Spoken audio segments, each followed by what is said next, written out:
बिस्मिल्लाहिर्रहमानिर्रहीम। So students, जैसा कि मैंने आपको कहा था कि एक्सरसाइज 6.1 हमारी कंटिन्यू है और एक्सरसाइज 6.1 में बेटा हम पार्ट 4 मैंने आप लोगों को होमवर्क दिया था, ठीक है।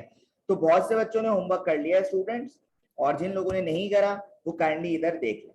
तो सबसे पहला स्टेप क्या है स्टूडेंट्स कि आपके पास लेफ्ट हैंड साइड और राइट हैंड साइड दोनों हैं और यहाँ से आपने एक्स की वैल्यू को फाइंड आउट करना है। तो सबसे पहले लेना होगा एलसीएम। क्या लेना होगा स्टूडेंट्स? एलसीएम लेना होगा। और आप जानते हैं कि एलसीएम लेना मैंने आपको सिखाया है क्रॉस मल्टीप्लीकेशन करके, सही है। तो बच्चे देखें, ये हो जाएगा 3 multiply by 7x - 4 plus 15 multiply by x - 1, और ये 15 3 कितना हो जाएगा 45। इसी तरह सेम यही काम यहाँ पे होगा, क्रॉस मल्टीप्लीकेशन होगी, एलसीएम लेंगे आप, तो ये हो जाएगा बेटा 10 मल्टीप्लाई बाय 3x - 1 और इसी तरह -5 multiply by 7 plus x divided by 5 10 कितना हो जाएगा 50। 5 10 50। अच्छा, अब करना क्या है बच्चे कि 3 को इस ब्रैकेट से मल्टीप्लाई करो, 3 7 21x, 3 4 12। इसी तरह 15 को x से करोगे प्लस 15x प्लस माइनस 15 1 -15, और ये डिवाइड में आपके पास क्या चल रहा है बेटा 45 चल रहा है, सही है।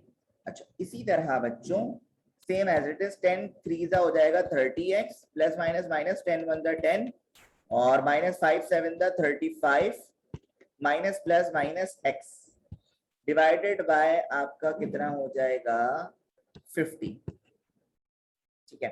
अच्छा, अब ऊपर इसको थोड़ा सा सॉल्व कर लें। देखिए 21x है और 15x है, तो जब आप इसको सॉल्व कर लेंगे ये हो जाएगा 36x, माइनस का 12 और माइनस का 15 है, तो ये हो जाएगा माइनस का 27 divided by 45। Same as it is बच्चों 30x है और ये आपके पास कितना है, अच्छा 5x आना है यहाँ पे, मैंने तो x लिख दिया सिर्फ 5x, ठीक है। 30x और -5x ये हो जाएगा 25x, माइनस का 10 और माइनस का 35 ये हो जाएगा माइनस का 45, और डिवाइड में क्या चल रहा है 50। अब स्टूडेंट्स देखें, अगर मैं आपसे बोलूं कि यार ऊपर कुछ कॉमन आ सकता है, 36 और 27 में से कुछ कॉमन आ सकता है, तो स्टूडेंट्स आप बोलेंगे यस, और आपके पास कॉमन आएगा क्या 3। तो मैं क्या कर रहा हूँ, नेक्स्ट स्टेप में कॉमन ले रहा हूँ, तो मैंने यहाँ पे 3 कॉमन ले लिया, तो 36 3 के टेबल में कब आता है बेटा 12x माइनस 3 के टेबल में 27 कब आता है बेटा 9 divided by 45। Same as it is काम मैं इधर भी कर रहा हूँ कि 45x और 25x - 45 में से क्या कॉमन आ सकता है, तो बिल्कुल सही कहा स्टूडेंट्स आपने, ये 5 कॉमन आ सकता है। तो मैंने क्या करा 5 को कॉमन लिया, तो अंदर मेरे पास आ जाएगा 5x - 9 डिवाइडेड बाय 50। अब क्या होगा देखिए कैंसिलेशन, 3 1 3 15 3 15, इसी तरह 5 1 और 5 10। तो बच्चे ये आपके पास हो जाएगा 12x - 9 डिवाइडेड बाय 15 और 5x - 9 डिवाइडेड बाय 10, ठीक है। अब ये आने के बाद स्टूडेंट्स आप जानते हैं कि सिंपली हम क्या करेंगे, क्रॉस मल्टीप्लीकेशन। क्या करेंगे बेटा, क्रॉस मल्टीप्लीकेशन, ठीक है। यानी 10 मल्टीप्लाई बाय 12x - 9 और 15 मल्टीप्लाई बाय 5x - 9। तो बेटा 10 को आप जब 12 से मल्टीप्लाई करेंगे तो ये हो जाएगा 120x प्लस माइनस 10 9 90। इसी तरह 15 को 5x से करेंगे, ये आपके पास हो जाएगा 75x प्लस माइनस 15 को 9 से करेंगे, ये आपके पास हो जाएगा 135। अब देखें छोटा भाई बड़ा भाई, ये छोटा भाई है और ये बड़ा भाई, तो बेटा 75x यहाँ पे जाके क्या हो जाएगा माइनस का, मतलब 120x - 75x इक्वल टू -135, और माइनस का 90 स्टूडेंट्स यहाँ पे आके क्या हो जाएगा प्लस का 90। तो बच्चे 120x - 75x करोगे तो आपके पास आ जाएगा 45x। इसी तरह इनको माइनस करोगे, ये हो जाएगा माइनस का 45, ठीक है जी। तो बच्चों x की वैल्यू निकालनी है, तो x equal to -45 divided by 45। जब कैंसिल आउट करेंगे स्टूडेंट्स तो x की वैल्यू कितनी आ गई -1 आ गई। तो स्टूडेंट्स आपने सॉल्यूशन सेट में आंसर लिखा तो ये आपके पास आंसर हो जाएगा -1। This is your desired answer. तो स्टूडेंट्स अब हम बात करते हैं क्वेश्चन नंबर 2 पे। और क्वेश्चन नंबर 2 में स्टूडेंट्स आपके पास लिखा हुआ है when 25 is added to a number, when 25 is added to a number and the result is half, अच्छा भाई, उसके बाद लिखा हुआ है the answer is 3 times the original number, 3 times the original number। और आपसे कह रहे हैं students what is the number। अच्छा, तो स्टूडेंट्स आप मेरे बात को बहुत ध्यान से समझिएगा। इस पूरे स्टेटमेंट को पढ़ने के बाद हमें अलजेब्रिक सेंटेंस बनाना है। अच्छा, मेरी एक बात याद रखें बच्चों कि जब भी आपके पास नंबर की बात आ जाए, किसकी बात आ जाए, नंबर की, तो स्टूडेंट नंबर जो होगा ना वो आपके पास कोई वेरिएबल होगा और हम वेरिएबल लेंगे x। क्या लेंगे स्टूडेंट, x। मतलब आपको यहाँ पे क्या मालूम करना है, व्हाट इज द नंबर, मतलब आपने x मालूम करना है। क्या मालूम करना है स्टूडेंट्स, x मालूम करना है। ठीक है, मेरी बात को जरा याद रखिएगा थोड़ी देर तक। अच्छा जी, उसके बाद क्या है स्टूडेंट्स, लिखा हुआ क्या, पहले क्वेश्चन बना लेते हैं फिर हम वर्डिंग भी लिख लेंगे। यहाँ पे क्या लिख लेंगे, वर्डिंग भी हमें थोड़ी बहुत लिखनी होगी। इक्वेशन हमारे पास है when 25 is added to a number, कि भाई 25 को ऐड कर दो नंबर में, तो सर ये कुछ इस तरह हो जाएगा, ये क्या हो जाएगा, x + 25। यही तो कह रहे हैं कि भाई 25 is added to a number। अच्छा, उसके बाद कह रहे हैं and the result is halved, the answer is 3 times। अच्छा, result is halved का क्या मतलब है, मतलब ये इस एक्सप्रेशन को आप मल्टीप्लाई कराते हैं 1/2 से। हाफ का मतलब क्या होता है, 1/2। अच्छा, उसके बाद क्या कह रहे हैं, the answer is 3 times the original number, the answer is 3 times the original number। इसका मतलब क्या है स्टूडेंट्स, देखो आंसर जब भी दिया हुआ है उसका मतलब समझ जाना है कि इक्वल टू के बाद की चीज दी हुई है, इक्वल टू के बाद की चीज दी हुई है। और आपसे क्या कह रहे हैं, आंसर कितना है, 3 टाइम्स द ओरिजिनल नंबर, मतलब आपके पास ये कितना है, 3x है। क्या है स्टूडेंट, 3x है। मतलब आपके पास x + 25/2 = 3x। ये आपके पास बन रही है अलजेब्रिक सेंटेंस। और ये आपने कैसे बनाया स्टूडेंट्स, सर इसको पढ़ने के बाद बनाया।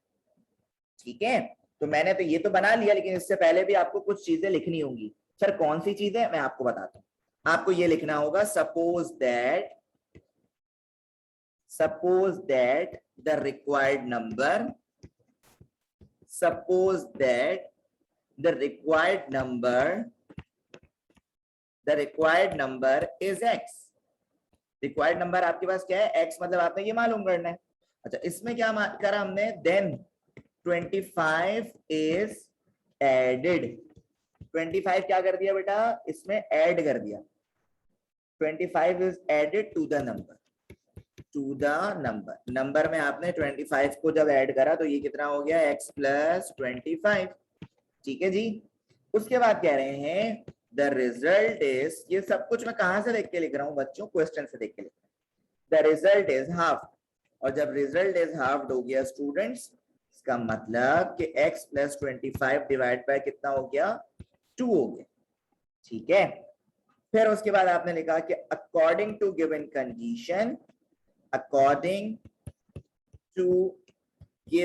कंडीशन, और आपके पास कंडीशन क्या है, कंडीशन ये है स्टूडेंट्स कि ये कंडीशन है आपके पास कौन सी, ये लिखने के बाद स्टूडेंट्स आप ये लिख दीजिएगा, ये वाली लाइन लिखिएगा और फिर ये लिखिएगा। अब आपने क्या करना है भाई, x की वैल्यू निकालनी है। सर किसकी वैल्यू निकालनी है, x की वैल्यू निकालनी है। अब यहां से x की वैल्यू निकालना है स्टूडेंट्स आपके लिए कोई बड़ी बात नहीं है। क्यों बड़ी बात नहीं है स्टूडेंट्स, मैं आपको बताता हूं। सर देखिए x + 25/2 = 3x, ये 2 यहाँ डिवाइड हो रहा है, यहाँ जाके क्या होगा, मल्टीप्लाई। तो x plus 25 equal to 3x multiply by 2। तो x plus 25 equal to 3x, ये हो जाएगा 6x। कितना हो जाएगा? 6x। अब आपको पता है स्टूडेंट्स कि ये छोटा भाई है और ये बड़ा भाई, छोटा भाई हमेशा बड़े भाई के पास जाएगा स्टूडेंट्स, ये बात आप लोग जानते हैं।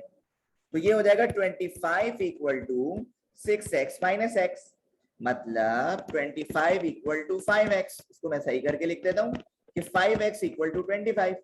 तो x निकालना है तो 25 डिवाइडेड बाय 5, तो 5 1 जा 5 5।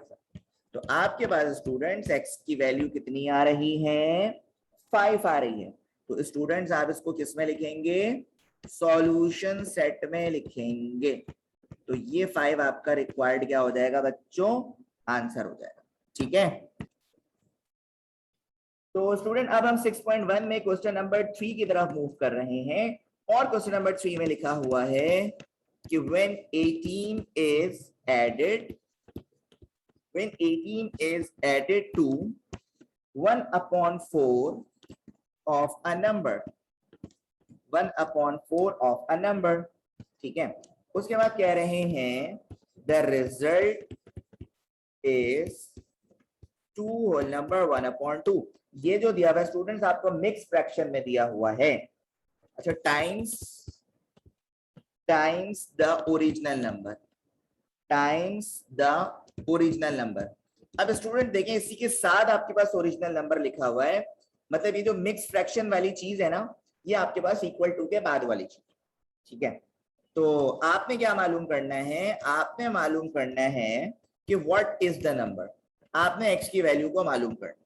ठीक है, अब इसको सॉल्व करने के लिए पहले कुछ लाइंस लिख ली होंगी, लेकिन वो बाद में लिखेंगे, पहले हम इक्वेशन बनाते हैं। देखें क्या लिखा हुआ है, 18 is added to 1/4 of a number.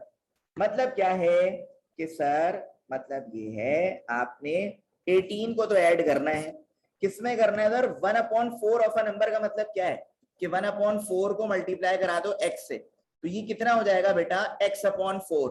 कितना हो जाएगा स्टूडेंट्स? x/4। तो सर ये हो जाएगा 18 प्लस x/4। उसके बाद कह रहे हैं the result is 2 whole number 1/2 times the original number. मैंने आपको भी थोड़ी देर पहले बताया कि जब भी आपके पास रिजल्ट हो, आंसर हो, लेकिन उसके साथ ओरिजिनल नंबर जुड़ा हुआ हो, तो इसका मतलब होता है कि इक्वल टू के बाद वाली चीज। तो 2 होल नंबर 1/2x। ठीक है, अच्छा इसको कन्वर्ट करो। 2 होल नंबर 1/2 को कैसे कन्वर्ट करेंगे स्टूडेंट्स? प्रॉपर फ्रैक्शन में देखें, 2 2 जा 4, 4 + 1 5, तो ये हो जाएगा 5/2x। ये क्या हो जाएगा स्टूडेंट्स? 5/2x। तो मैं इसको इस तरह लिख दूंगा 18 plus x/4 equal to 5/2x। अब आपको x की वैल्यू निकालनी है, वो तो मसला ही नहीं है। सर 18 के नीचे कुछ नहीं है तो क्या है? 1। तो एलसीएम लिया, 18 को 4 से जब मल्टीप्लाई करोगे ये आ जाएगा 72, 1 को x से करोगे x, और 4 1 जा 4। इसी तरह ये आपके पास है 5/2x। अब इसको भी क्रॉस मल्टीप्लाई कर लो, 2 मल्टीप्लाई होगा इससे और 4 मल्टीप्लाई होगा इससे, तो बेटा 2 मल्टीप्लाई बाय 72 प्लस x और 4 मल्टीप्लाई बाय 5।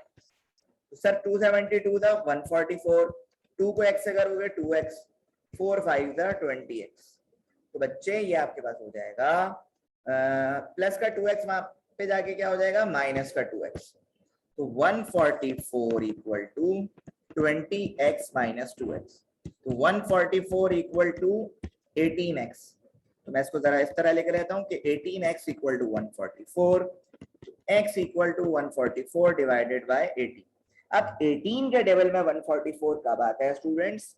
18 1 जा 18 और 18 8 जा, तो आपके पास x का आंसर कितना आ गया? 8 आ गया। तो आप इसको सॉल्यूशन सेट में लिख लेंगे। तो ये हो गया सॉल्यूशन सेट, 8 आपका क्या हो गया स्टूडेंट्स? आंसर। ठीक है, लेकिन स्टूडेंट्स पहले हम इसकी वर्डिंग को लिख लें यहाँ पे। तो उसी तरह लिखेंगे कि suppose that the required number, suppose that the required number is x, कि required number आपके पास x है जिसमें आपने क्या करा? then 18 is added, then 18 is added to 1/4 of a required number. जब आपने इसको कर दिया स्टूडेंट्स तो आपके पास ये कितना बन गया 18 प्लस एक्स अपॉन 4 बन गया। उसके बाद आपने लिखा according to given condition, according to given condition. और आपके पास कंडीशन क्या थी स्टूडेंट्स? कंडीशन ये थी कि 18 प्लस एक्स अपॉन 4 किसके इक्वल है? 2 होल नंबर 1 अपॉन 2x, यानी ये जो मैंने यहाँ पे करा। सो स्टूडेंट्स कैसा लगा आपको ये क्वेश्चन?